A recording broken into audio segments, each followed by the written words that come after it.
అండి, అందరికీ నమస్తే. నేను మీ శ్రీవల్లి. ఈరోజు మటన్ మామిడికాయ కర్రీ అయితే చూపిస్తానండి. ముందుగా మటన్ శుభ్రంగా కడిగేసుకుని కొద్దిగా పసుపు, అల్లం వెల్లుల్లి పేస్ట్, కొద్దిగా సాల్ట్ వేసుకుని ఒక గ్లాస్ వాటర్ వేసుకుని ఇలా మెత్తగా ఉడికించేసుకోవాలండి. మటన్ అంతా ఇలా మెత్తగా ఉడికిపోవాలన్నమాట. ఉడికిన తర్వాత దాన్ని ఇలా గిన్నెలోకి తీసేసుకోండి. ఏమైనా వాటర్ ఏమైనా మిగిలితే కనుక ఉంచేంటి కర్రీలో వేసుకోవచ్చు. తర్వాత దీనికి కేజీ మటన్ అండి, దానికి ఒక పావు కేజీ ఉల్లిపాయలు, ఒక పెద్ద సైజు మామిడికాయ అయితే తీసుకున్నానండి. తర్వాత కొద్దిగా కరివేపాకు, కొంచెం కొత్తిమీర, ఒక 10 పచ్చిమిర్చి ఇవన్నీ తీసుకున్నాను. దాంట్లో మసాలా అండి, ఒక స్పూన్ ధనియాలు, ఒక స్పూన్ జీలకర్ర, 4 యాలకులు, లవంగాలు 10 తీసుకున్నాను, స్టార్ అనాస, మరాఠీ మొగ్గ కొంచెం తీసుకున్నానండి. అంతే. కర్రీ సరిపడా ఆయిల్ అయితే వేసుకున్నానండి. నాకు కేజీకి ఒక 100 గ్రాముల దాకా వేసుకున్నాను. ఒక బిర్యానీ ఆకు ఇలా 2 ముక్కలు కింద చేసి వేసుకున్నానండి. తర్వాత ఉల్లిపాయలు వేద్దాం. ఇప్పుడు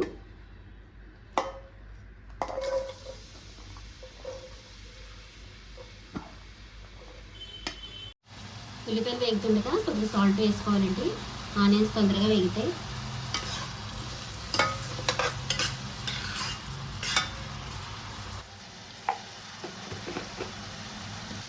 అంతా కలిపి ఉల్లిపాయలు ఎర్రగా వేగే వరకు పెట్టుకోవాలి.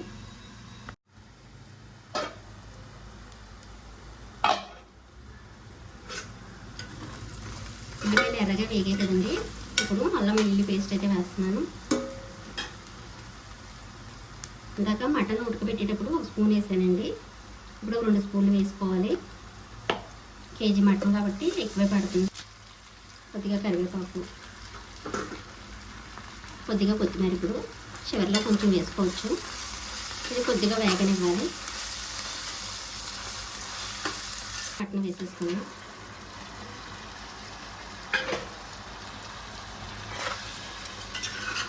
అంతా ఒకసారి కలిసే విధంగా కలిపేసుకుని ఒక 10 నిమిషాల వరకు ఈ ఆయిల్లో మటన్ వేగనివ్వాలండి.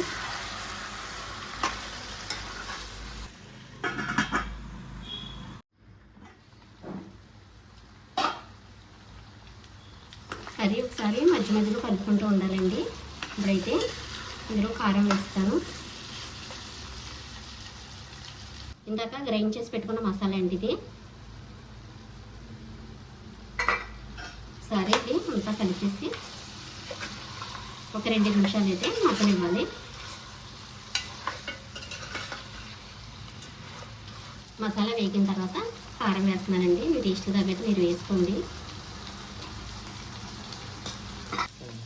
కారం వేసిన తర్వాత ఇలా ఒక 2 నిమిషాలు అయితే కారం వేగనివ్వాలి.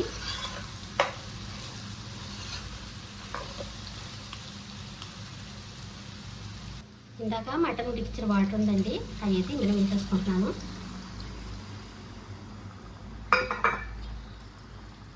అంతా ఒకసారి కలిపేసి ఒక 10 నిమిషాల వరకు మూత పెట్టుకుని ఉడకనివ్వాలి. మనం మటన్ ముందుగా ఉడికించేసుకున్నాం కాబట్టి ఎక్కువ టైం అయితే పట్టదండి, కర్రీకి త్వరగానే అయిపోతుంది. కొద్దిగా 1 గ్లాస్ వాటర్ వేసుకుంటున్నానండి. ఇలా వేసి ఒకసారి అంతా కలిపేసి ఒక 15 నిమిషాలు ఇందులో ఉడకనివ్వాలండి. ఇలా సగం కర్రీ ఉడికిన తర్వాత మామిడికాయ ముక్కలన్నీ వేసేసుకోవాలండి. కొంచెం పెద్ద పెద్ద సైజు మామిడికాయ ముక్కలు కూడా నేను ఉంచాను. రైస్లో కలుపుకుంటే చాలా రుచిగా ఉంటుందండి.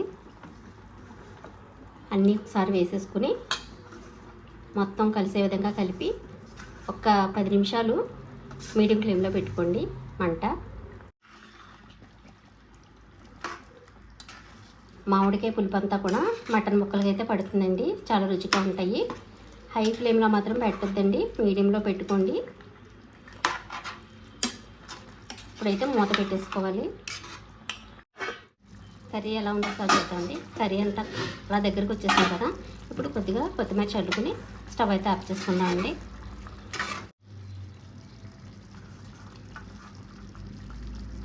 కొత్తిమీర వేసేసుకున్నాం కదండి, ఇప్పుడు స్టవ్ అయితే ఆఫ్ చేసేసుకుందాం.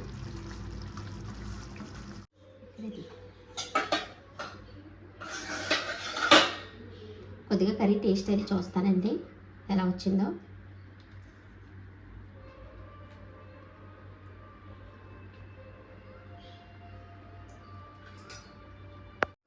మామిడికాయ ముక్కలు ఉంచాను కదండి, ఇది అన్నంలో కలుపుకుంటే చాలా టేస్ట్గా ఉంటుంది పులుసుతో పాటు.